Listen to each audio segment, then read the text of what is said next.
ఇదే మెయిన్ అన్నమాట. ప్రపత్తి నిష్ట అంటే ఏంటంటే భగవత్ కైంకర్యాన్ని వాడు నాకు చెప్పుకున్నవాడు. దీంట్లో ప్రపత్తి నిష్టతో ఏం చేయాలి? నీ ఘనతను చాటు భక్తులుగా మనం తీర్చుమా అని ఎలా ఉండాలి? భావనారాయణ సమాచారం గొప్పవారండి ఆయన ఇట్లాంటి కారణంగా అన్ని మీరు ఏం చెప్పాలో ఆయన ఘనతను ఏం చేయాలి? మీరు పాటలు పాడుతున్నారు. మీరు పాటలు ఏం చేస్తాం మనం? ఆయన గుణాన్ని, ఆయన ఘనతని, ఆయన గొప్పతనాన్ని పాటల రూపంలో కీర్తిస్తాం. అట్లా మనం తయారు చేయాలి. ఏ నిష్టతో? ప్రపత్తి నిష్ట. ప్రపత్తి నిష్ట. ప్రపన్నుడు అంటే గురించి చెప్తున్నాం కదా. ప్రపన్నుడు అంటే చాలా ఇంపార్టెంట్ పాయింట్ అన్నమాట. మనకేంటంటే కర్మయోగం చేయాలి, జ్ఞానయోగం చేయాలి, చాలా ఉంటాయి యోగాలు. వాటిలో ఏంటంటే తన యొక్క శక్తి మీద ఆధారపడతారు. ఎన్నిసార్లు ఆసనాలు చేయాలి, ప్రాణాయామం చేయాలి, ధ్యానం చేయాలి. వీటికి ఏం చెప్పండి, వాడు ఏం చేయవాడు తన యొక్క శక్తి మీద వాడు ఆ ప్రపన్నుడు అంటే ఏంటంటే ఆ ప్రపత్తి చేసేవాడు ప్రపన్నుడు అంటారు. ప్రపన్నుడు ఏంటంటే ఎంతసేపు ఏంటంటే భగవంతుడు యొక్క శక్తి మీద ఆధారపడతాడు. నా ఏది ఆయన శక్తి ఇస్తే కోవిలకు వస్తారు, శక్తి అంటే ప్రతి దానికి ఏంటంటే ఆ భగవత్ సంబంధంగా చూస్తుంటాడు. వాళ్ళు ఏమంటారండి? ప్రపన్నులు. ప్రపన్నులు ప్రపత్తి నిష్ట. మీరు కైంకర్యం చేశారు, కైంకర్యం చేసి నాకు ఏదో లాభం రావాలి ప్రపన్నుడు కాదు. ఇది ఎందుకు చేశాను? భగవంతుడి యొక్క ముఖానందం కోసం, ఆయన యొక్క ఆనందం కోసం నేను చేశాను. అంటే నువ్వు ఎవరివి? ప్రపంచం. అంటే మిగిలిన వాళ్ళందరూ కూడా స్వర్గలోకాలకి వెళ్తారు. ఎవరు? ఒక ప్రపన్నుడు మాత్రమే వెళ్తారు. పరమాత్మ సంబంధంగా ఆయన కైంకర్యాన్ని కోరుకుంటున్నాడు. ఎవరు? ప్రపన్నుడు. అలా కాకుండా వేరే వేరే సుఖాలు కోరుకునేవాడు వాళ్ళ పరిస్థితి ఏంటంటే వాళ్ళకి స్వర్గధామాలు ఇస్తారు.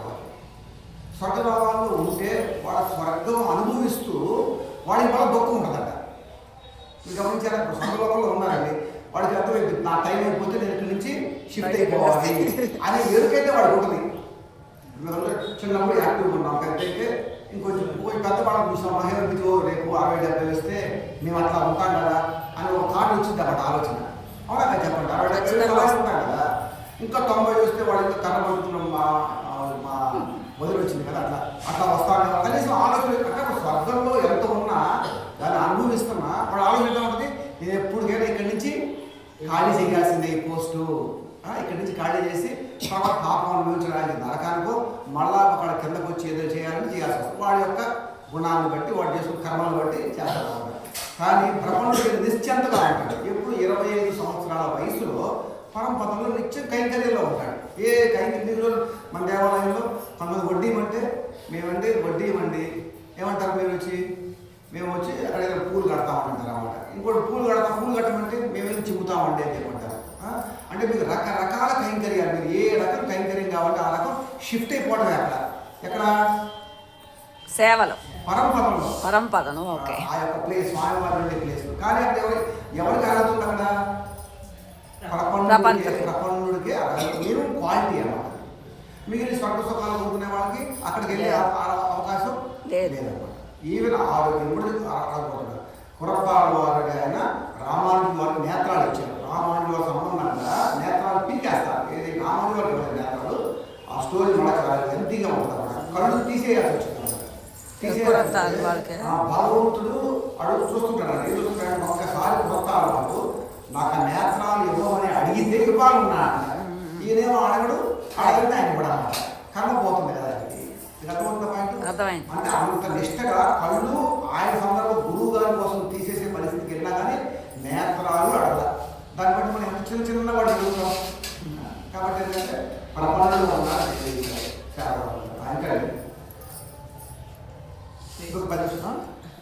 ఏమన్నారు ఇంకా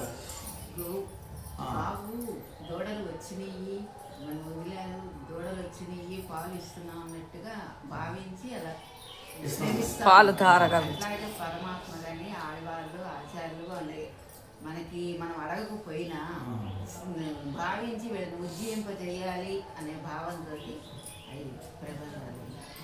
అంటే ఇక్కడ ఏం చేశారంటే ఒక బావి పట్టుకున్నమాట. అంటే వాళ్ళు గుర్తుపట్టలేక మనం బాగుపడాలని చెప్పి ఆచార్యులు వారు కానీ లేక ఇంకెవరు ఆడవాళ్ళు కానీ లేక మన భక్తులు కానీ నువ్వు ఇట్లా చేస్తే బాగుంటుందండి అని చెప్తా ఉంటారు. ఎందుకు అడగమని చెప్తారు వాళ్ళు. ఆచార్యులు ఉంటారు. కొంతమంది ఏంటంటే అడిగితే చెప్తారు, కొంతమంది కొంతమంది ఎలా ఉంటారు, అడగకపోయినా కానీ మనం బాగుపడతామని చెప్తారు.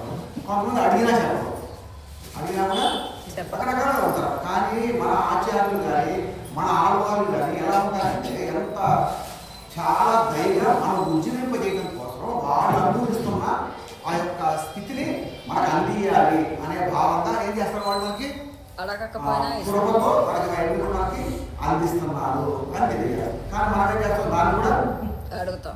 ఎందుకు కారణం మాయాదేవి. దీన్ని ఏమంటారండి, మాయ. మాయ చాలా ఎంతో స్వామి చూస్తారన్నమాట. అచ్చుకు రెండు బొమ్మ, ఇంకోటి ఏంది మాయ. బొమ్మ మొత్తం అన్ని గుణాలు, మీ కాలక్షేపాలు ఏంది, గుణాలు ఏంది, మొత్తం ఒక పక్క ఏదండి, మీరు వెళ్ళే దేవాలయానికి వెళ్ళేది, అర్చనలు ఏంది, పూజ ఒక పక్క ఏముంది, ఇంకో పక్క మాయ. రెండు బిళ్ళ కొడితే బొమ్మ అచ్చ. బొమ్మ అంటే అన్ని గుణాలతో కైకర్యాలతో ఉంటావు. అచ్చు పెడితే నువ్వు పడుకున్నావు, లేజీగా ఉన్నావు, సమయాన్ని వృధా చేసుకుంటున్నావు, బాబు అని చెప్పి అంటున్నావు. ఏమంటుందంటే సమయం లేదు, మనం స్నానం చేసుకోవాలి, వేరే వాటితో ఉన్నాము, దుఃఖాలతో ఉంటున్నాం, బాధలతో ఉంటున్నాం, ఆలోచన చేస్తున్నాం అని చెప్పని మన స్వామి వారికి ఎప్పుడైతే మనం రియల్గా అంటే ఏంటి, ఒక భగవద్భక్తిగా నీ పాదాలే మాకు కావాలి అనే భావంతో కొలుస్తూ ఉంటే ఆటోమేటిక్గా నీకు అన్ని సర్దుకుంటానే ఉంటాయి. అన్ని నీకు ఏదైతే అమృతాలో అవన్నీ అమృతాడు. ఒక అమృతం లేకపోయినా నీకు ఏది ఓర్పుందో లేదో కొంచెం చూస్తూ ఉంటాడు.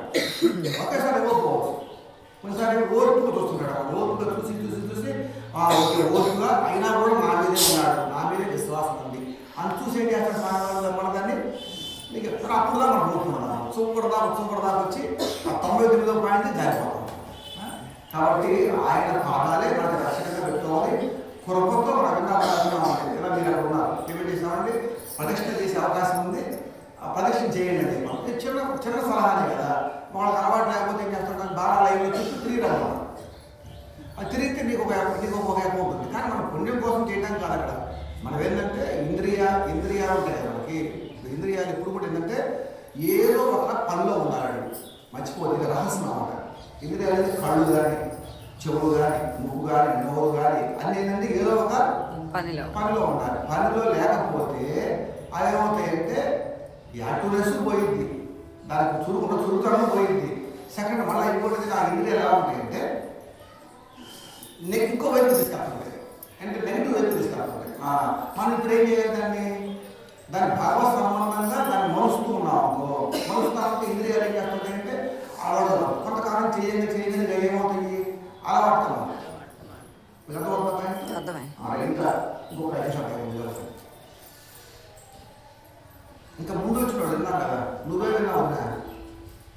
ఏమన్నా ఇంట్లో వాళ్ళని చూసి వాడు అందరూ ఆనందపడుతుంటే నాకు కూడా ఆనందపడుతాడు. పాడిందా గోష్ఠులు కదా, గోష్ఠులకి పాయింట్ వచ్చింది మనకి.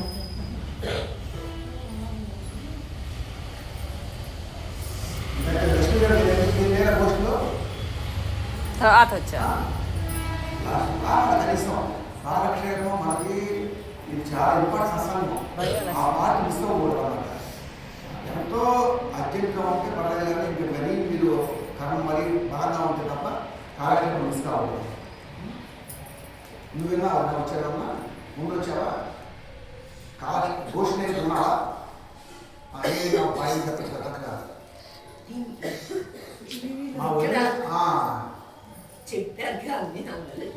ఏ దాంట్లో నీకేదో మనసుకు పట్టుకుంటుంది పాయింట్.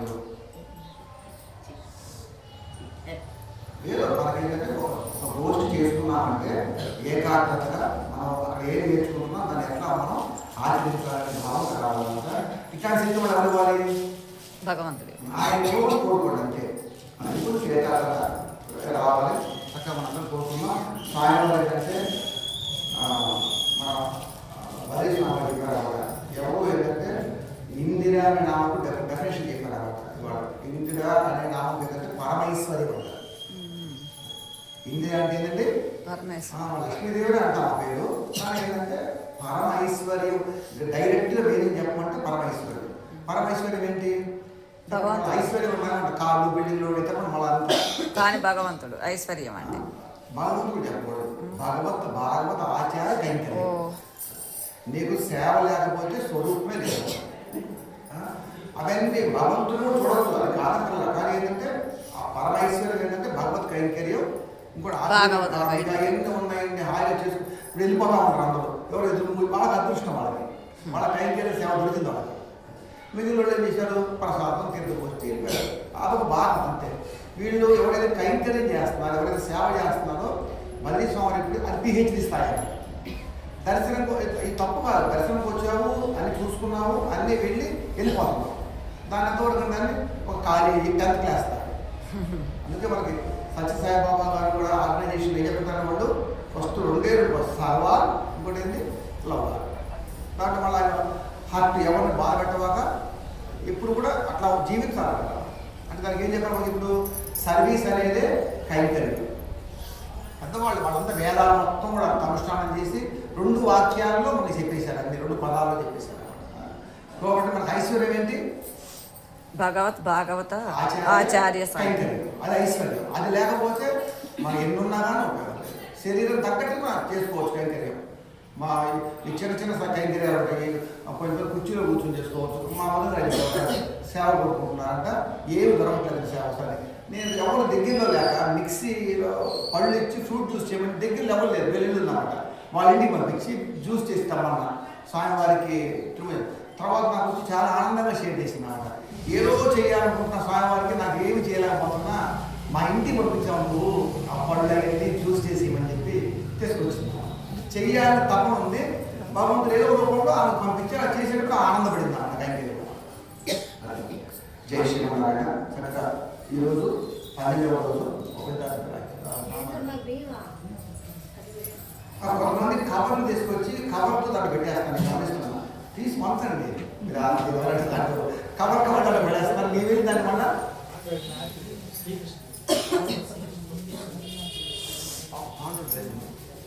అదొకటి